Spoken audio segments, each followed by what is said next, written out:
নমস্কার, আপনারা দেখছেন গ্লোব টিভি, সবার পাশে সবার সাথে। গ্লোব নিউজ নিয়ে এখন আমি সুপর্ণা রয়েছি আপনাদের সঙ্গে। এক নজরে দেখে নেব আজকের বিশেষ খবর। AWPL এর পক্ষ থেকে স্বাস্থ্য সচেতনতা শিবির। বিজেপি নেতার হেফাজত থেকে উদ্ধার 2 লক্ষ টাকা। মহারাজা পুকুরে অতিকায় মৃগেল মাছ। বিজেপিকে চাকরি খেকো হিসেবে বর্ণনা মুখ্যমন্ত্রীর। নমিনেশন জমা দিলেন কল্যাণ ব্যানার্জি। ভোটের বাংলায় সরগরম সন্দেশখালী। আসছে বিস্তারিত খবরে। AWPL এর পক্ষ থেকে স্বাস্থ্য সচেতনতা শিবির। সোমবার AWPL সংস্থার পক্ষ থেকে একটি স্বাস্থ্য সচেতনতা শিবির অনুষ্ঠিত হলো পূর্ব বর্ধমান জেলার কাটোয়া রবীন্দ্র ভবনে।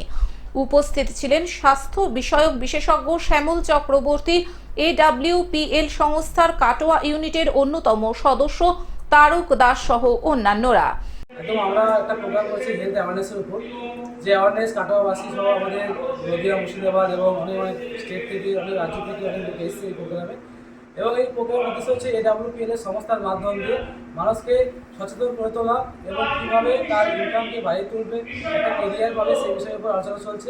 এই প্রোগ্রাম কাটোয়াতে করতে পেরে আমরা খুবই খুশি এবং খুবই আনন্দিত, এবং নিজেদের মধ্যে অনেক আনন্দ হচ্ছে এটাই যে আমরা এই ধরনের প্রোগ্রাম করতে পারছি, মানুষকে হেল্প করতে পারছি, মানুষকে মনে রাখতে পারছি। স্বাস্থ্য সচেতনতা শিবিরের পাশাপাশি একটি সাংস্কৃতিক অনুষ্ঠানেরও আয়োজন করা হয়। এই স্বাস্থ্য সচেতনতা শিবিরে অংশগ্রহণ করেন পূর্ব বর্ধমান জেলা ছাড়াও বিভিন্ন জেলার মানুষজন। রোগমুক্ত মানুষ, বেকার মুক্ত ভারত তৈরি করাই প্রধান লক্ষ্য হলো এই সংস্থার। মানুষের সুস্থ থাকার জন্য আমরা আয়ুর্বেদ বারবারই বলে থাকি যে আপনারা এই গরমের জন্য অবশ্যই তরমুজ জাতীয় যেসব রসালো ফল আছে, এই রসালো ফলগুলো অবশ্যই খাবেন, বেশি বেশি করে জল পান করবেন, প্রয়োজনে 3 থেকে 4 বার অবধি স্নান করতে পারেন। যখন খুব উত্তাপ থাকছে, গরমটা খুব বেশি থাকছে, তখন তারা যেন বাইরে না বেরোয়। আর আরেকটা বার্তা আমি সবার জন্য দিতে চাই। কাটোয়া থেকে রাহুল রায় রিপোর্ট, গ্লোব নিউজ। বিজেপি নেতার হেফাজত থেকে উদ্ধার 2 লক্ষ টাকা। মালদায় বিজেপি নেতার হেফাজত থেকে উদ্ধার প্রায় 2 লক্ষ টাকা। পুলিশের নাকা চেকিং এ উদ্ধার হয় এই নগদ টাকা, বাজেয়াপ্ত করে নির্বাচন কমিশনের ফ্লাইং স্কোয়াড। মালদা শহরের রবীন্দ্র এভিনিউ এলাকার ঘটনা। এই টাকাটা কিছু ব্যাপার, যে টাকাটা আছে এই টাকার কিছু দেখানো দিয়েছে কাগজপত্র? না, এটা আমার ব্যবসার কালেকশনের টাকা। সেইটা আরেকজন আমার পাওনাদার আছেন, যার কাছ থেকে আমি নিয়েছিলাম আর কি, তাকে তার অ্যাকাউন্টে টাকা ঢুকিয়ে করার জন্য নিয়ে যাবো। আপনার টাকাটা এখন সুইচ করা হবে তাই বলছেন ওনারা, আমি এখনো পুরো ফর্মালিটি জানি। কি বললো আপনাকে ফ্লাইং স্কোয়াডে? ওনারা এখন সুইচ করবেন, সেটা এখন আমাকে মানে ওনারা যা যা ডকুমেন্ট দিতে বলবেন সেটা রিকভারির জন্য আমাকে প্রসেস করতে হবে। উদ্ধার হয় 1,95,500 টাকা। শান্তনু ঘোষ নামে ওই নেতা বিজেপির দক্ষিণ মালদার সাধারণ সম্পাদক পদে রয়েছেন। ব্যবসার টাকা ব্যাংকে জমা করতে যাচ্ছিলেন, দাবি বিজেপি নেতার। টাকার সঠিক উৎস জানতে না পারায় বাজেয়াপ্ত নগদ অর্থ, দাবি কমিশন প্রতিনিধিদের। আমরা ফ্লাইং স্কোয়াডে চেক করছিলাম বিভিন্ন জায়গায়। আজকে এখানে একটা গাড়ি চেকিংয়ের সময় ধরা পড়ে এবং সেখানে চেক করতে গিয়ে একজনের কাছে 1,95,500 টাকা ধরা পড়ে। সে কোনো প্রমাণ না দেখাতে পারেনি। আমরা সেটা ডিস্ট্রিক্ট যে ক্যাশ কমিটি, রিলিজ কমিটি আছে সেখানে আমরা পাঠিয়ে দিয়েছি। নির্বাচনের সময় এভাবে নগদ টাকা নিয়ে যাতায়াত নিয়ম বহির্ভূত। যে দলের নেতাই হন না কেন, কমিশন প্রয়োজনীয় ব্যবস্থা নেবে, বললেন তৃণমূল নেতা কৃষ্ণেন্দু নারায়ণ চৌধুরী। নির্বাচন কমিশনের অর্ডার অনুযায়ী চারিধারেই নাকা চেকিং হচ্ছে। আজকে এই আমাদের রবীন্দ্রনাথ স্ট্যাচুর পাশেই একটা গাড়ি থেকে প্রায় 2 লক্ষ টাকা এটা উদ্ধার করেছে। পুলিশ তদন্ত করে দেখছে যে কি কাজে এটা ব্যবহার হবে এবং কোন দলের হয়ে যাচ্ছে সেটা দেখছে। জানা যাচ্ছে যে এক বিজেপির লিডার। দেখুন, বিজেপি হোক, তৃণমূল হোক, কংগ্রেস হোক, সিপিএম হোক, নির্বাচন কমিশনের দায়িত্ব এটা বের করা, আর আপনাদের কাজ হচ্ছে সঠিক তথ্যটা দিয়ে দেওয়া। মালদা থেকে অভিষেক দাসের রিপোর্ট, গ্লোব নিউজ। মহারাজা পুকুরে অতিকায় মৃগেল মাছ।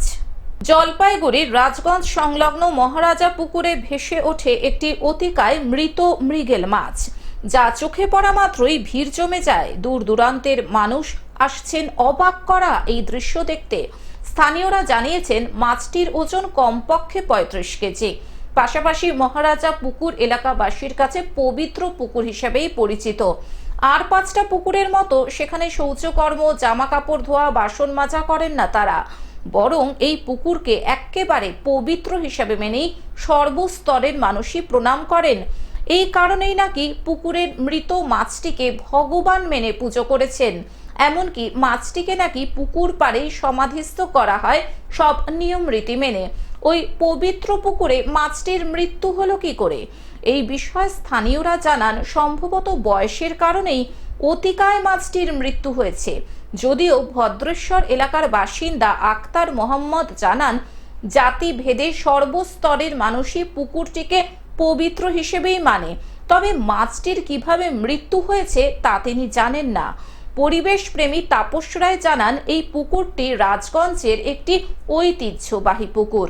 সম্ভবত কোচবিহার কিংবা পিট্টুগড়ের মহারাজা এই পুকুরটি খনন করেছিলেন। পুকুরের বিশেষত্ব হলো বিশাল পুকুরের চারপাশে প্রচুর গাছ থাকলেও পুকুরের জলে কোনো পাতা ভাসে না। এলাকায় প্রকৃতির ভারসাম্য রক্ষায় পুকুরটির ভূমিকা রয়েছে। সব মিলিয়ে সত্যি কিন্তু বেশ রহস্যের চাদরে মোড়া এই মহারাজা পুকুর। কারণ দুদিন আগেই তো এখানে একটা অঘটন ঘটেছে। দুদিন আগে হয়েছিল শুনছি, আমরা আসিনি আর কি দেখতে যে ঘটনা। আজকে নিয়ে তো 6 দিন হলো ঘটনাটা, আজকে এরকম।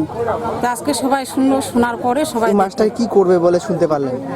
এখন সেটা তো বলতে পারবো না, এখন আছে গার্জিয়ানরা এখন কি করে মাছটাকে সেটা বলতে পারবো না এখন। জলপাইগুড়ি থেকে সায়ন সেনের রিপোর্ট, গ্লোব নিউজ। বিজেপিকে চাকরি খেকো হিসেবে বর্ণনা মুখ্যমন্ত্রীর। সম্প্রতি অভিনেতা তথা ঘাটালের তৃণমূল প্রার্থী দেবের সমর্থনে পিংলায় সভা করতে এসেছিলেন মুখ্যমন্ত্রী মমতা বন্দ্যোপাধ্যায়। সেই সভামঞ্চে ছিলেন 2 মন্ত্রী মানস ভূঁইয়া ও শিউলি সাহা, বিধায়ক অজিত মাইতি, জেলা সভাপতি আশিস হুদাইত ছাড়াও অন্যান্যরা। এই মঞ্চ থেকে বক্তব্য রাখতে গিয়ে বিজেপি, সিপিএম ও কংগ্রেসকে এক হাত নেন মুখ্যমন্ত্রী মমতা বন্দ্যোপাধ্যায়।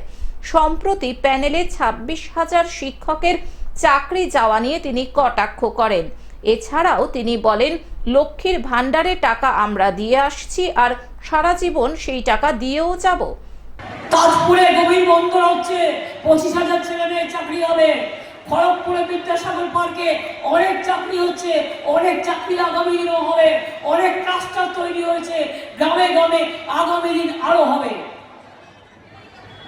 আপনারা মানুষকে খুব ভাব দেখেছেন। কইন্দনি তোমার গল্পটাই বললাম। আপনারা অনেকে মানুষ থেকে বাঘের কথা শুনেছেন। মানুষ থেকে বাঘ গ্রামগঞ্জে মানুষ বলেন, চলতি ভাষা। চাকরি খেকো মানুষ দেখেছেন? চাকরি খেকো বিজেপি পার্টি দেখেছেন?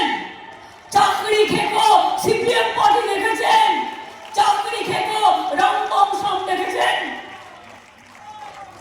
26,000 ছেলে মেয়ের চাকরি কেড়ে নিয়ে বলছে 4 সপ্তাহের মধ্যে টাকা ফেরত দাও, 12% সুদে। আমি যদি বলি যারাই অর্ডার দিচ্ছেন, আপনি অর্ডার দিতেই পারেন, আপনার নাম আমি করব না, কিন্তু বিচারের যে রায়টা সম্বন্ধে বলবো।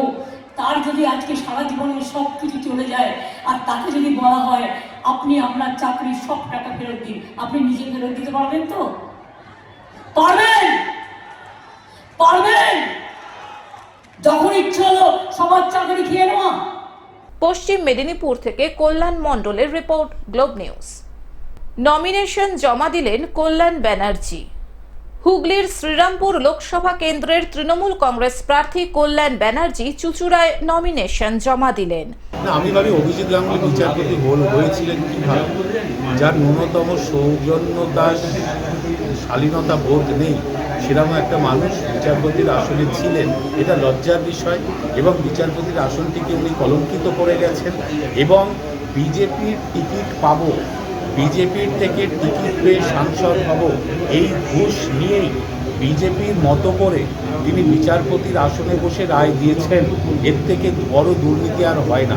তিনি তো ঘুষ খেয়ে রায় দিয়েছেন। আজকে পরবর্তীকালে সেটা প্রমাণ হয়ে গেছে যে তিনি অ্যাকচুয়ালি বিজেপির টিকিট পাওয়ার যে ঘুষ, সেই ঘুষটা নিয়েই বিচারপতির আসনে বসে বসে বিজেপির মতো করে রায়গুলো দিচ্ছিলেন।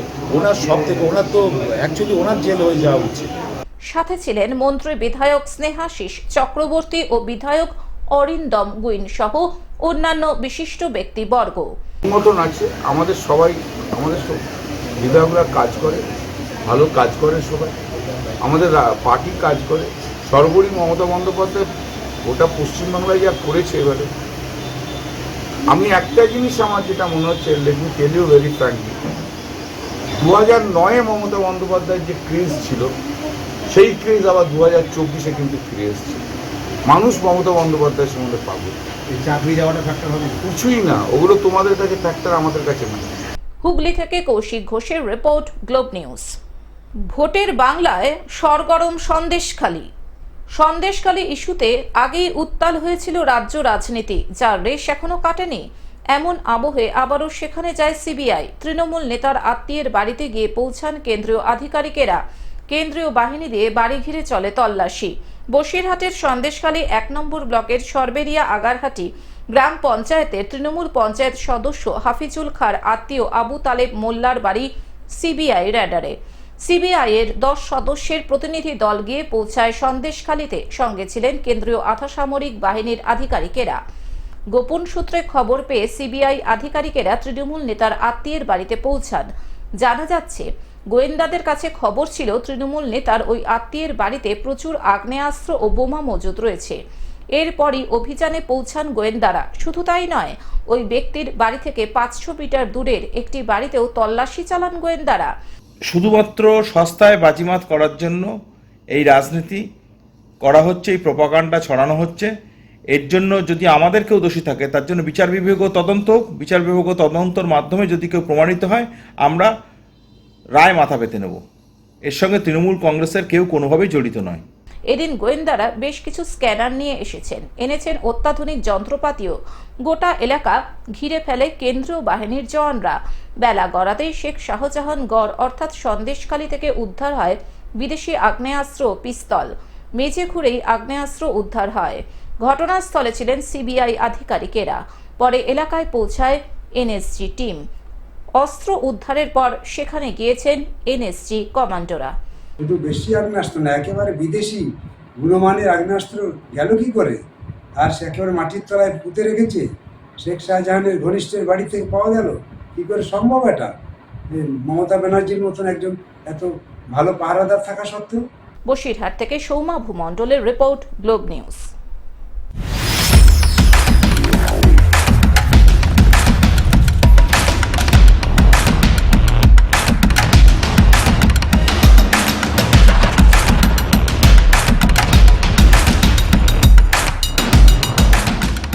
এবারও 7 দফায় দেশে লোকসভা নির্বাচন। 19 এপ্রিল থেকে আগামী 1 জুন পর্যন্ত চলবে ভোট গ্রহণ পর্ব। তৃতীয় দফার ভোট মালদা উত্তর, মালদা দক্ষিণ, জঙ্গিপুর এবং মুর্শিদাবাদ।